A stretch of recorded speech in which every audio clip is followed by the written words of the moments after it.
Kumusta po kayo? Bago po ang lahat, first things first.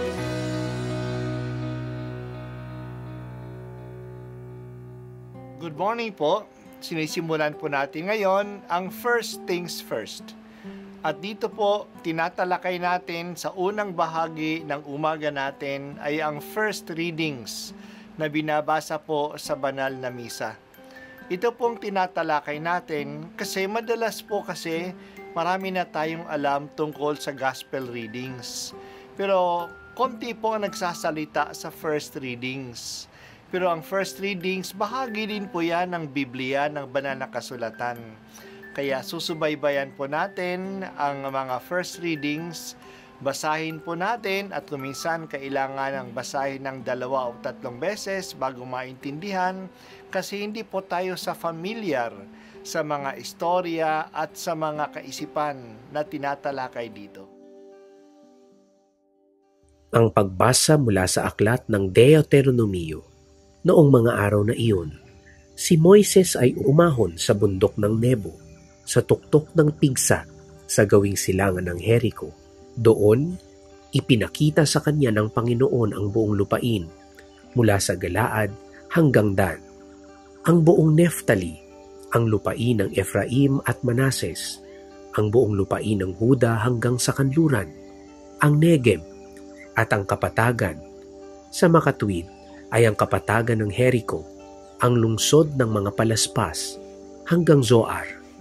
Sabi sa kanya ng Panginoon, iyan ang lupain na aking ipinangako sa iyong mga ninunong sina Abraham, Isaac at Jacob. Ipinakita ko ito sa iyo, ngunit hindi mo mararating. At si Moises na lingkod ng Panginoon ay namatay sa lupain ng Moab. Ayon sa salita ng Panginoon, inilibing siya ng Panginoon sa isang lambak sa Moab sa tapat ng Bet-peor. Ngunit ngayon, walang nakaaalam ng tiyak na lugar. Siya ay 120 taon nang mamatay.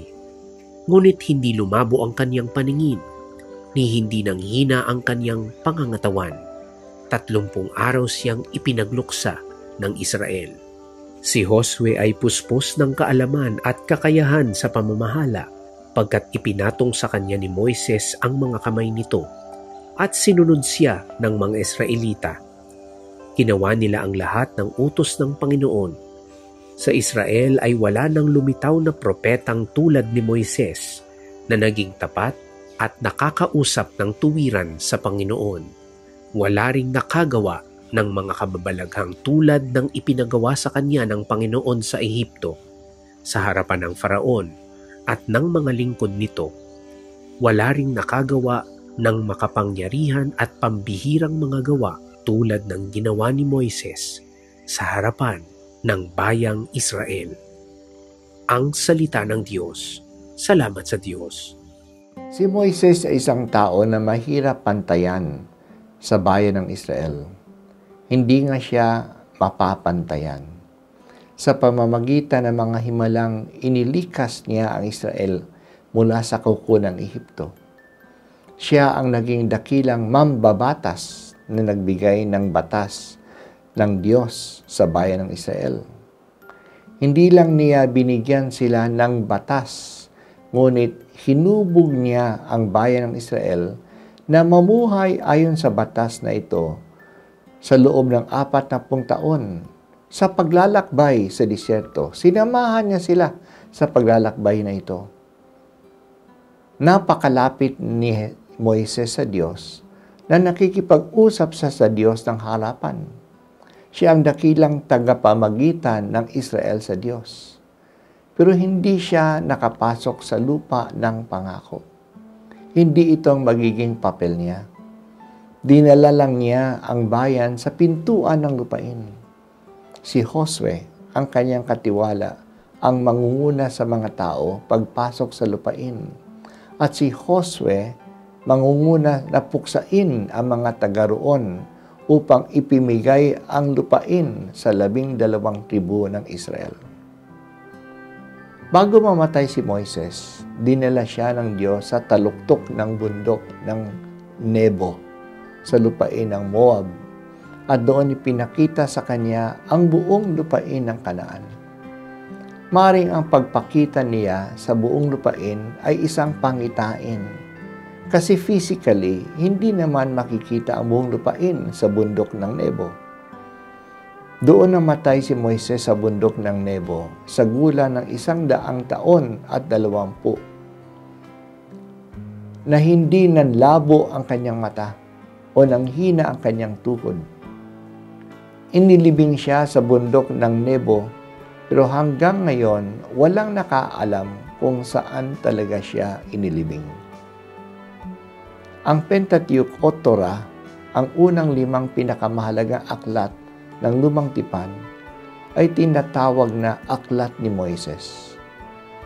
Noong ang paniniwala ng mga tao ay ito ay sinulat ni Moises. Pero ngayon, alam natin na ang mga aklat na ito ay dumaan sa maraming kamay.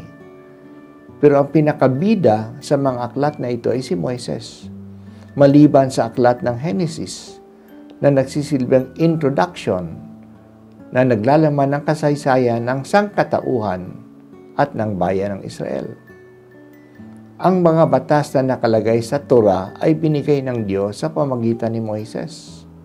Talagang malaki ang papel ni Moises sa pagkatao at sa pagbuo at ng buhay ng bayan ng mga Hudyo. Siya ay naging bayan, sila ay naging bayan dahil sa batas na bumubukod sa kanila. Ang identity ng mga Hudyo ay ang kanilang mga batas. Pero kahit na dakila si Moises, para sa ating mga Kristiyano, mas dakila si Jesus, ang bagong Moises. Si Jesus ang nagdala sa atin sa kaligtasan mula sa kasamaan. Dinadala niya tayo sa bagong patutunguhan natin sa langit. Nanguna na siya roon. Kay Jesus din nagsimula ang bagong tipan na pinagtibay ng kanyang dugo at pag-aalay. Hindi lang isang lahi ang iniligtas at ginagabayan ni Jesus. Noong ang buong sangkatauhan ay tumatanggap sa Kanya at maliligtas dahil sa Kanya. O Jesus, hindi mo binabaliwala ang batas ni Moises, ngunit pinagtibay at pinalalim mo pa ito.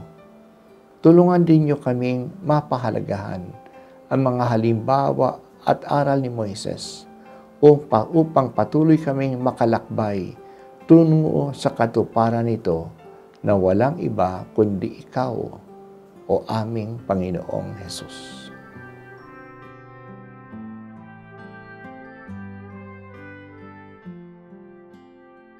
At ako po ay si Bishop Broderick Pabilio dito sa First Things First.